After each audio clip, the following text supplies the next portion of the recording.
President Trump signed a new executive order today targeting what the White House considers to be sanctuary cities. And the administration says there could be serious consequences for those that don't comply with their immigration crackdown. As Denver 7's Colette Bordelon found out, the city has already been prepping for cuts, and they know more could come.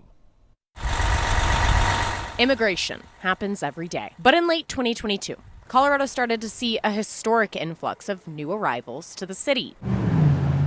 Since then, the city has served more than 42,000 immigrants. I think we had the chance to explain what Denver does, why we think it's a common sense policy. Denver Mayor Mike Johnston was one of 4 Democratic mayors called to testify before Congress last month about their so-called sanctuary cities. Mayor Johnston, is Denver a sanctuary city?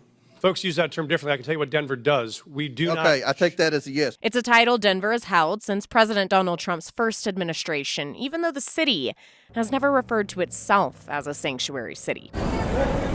And apartment complexes in neighboring Aurora made national headlines heard on the campaign trail. If you look at what's happening with the Venezuelans taking over, they're taking over large pieces of real estate in Colorado, and you have a Democrat governor who's petrified of them. On Monday, President Trump signed an executive order aimed at bringing sanctuary cities into compliance with the federal government. It's quite simple. Obey the law, respect the law, and don't obstruct federal immigration officials and law enforcement officials when they are simply trying to remove public safety threats from our nation's communities. Part of that executive order states that within 30 days, the Attorney General and Homeland Security will publish a list of state and local jurisdictions that, quote, obstruct the enforcement of federal immigration laws. The order calls those sanctuary jurisdictions, and once they've been designated, there are consequences like suspending or terminating federal funding. The city of Denver was already preparing for potential cuts before that executive order was signed.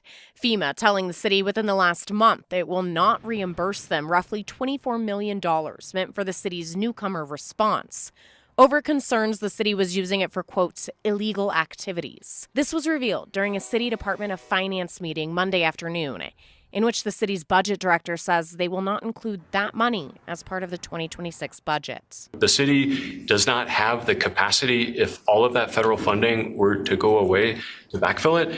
And so that is another risk that we are carefully monitoring and very concerned about. Colette Bordelon, Denver 7.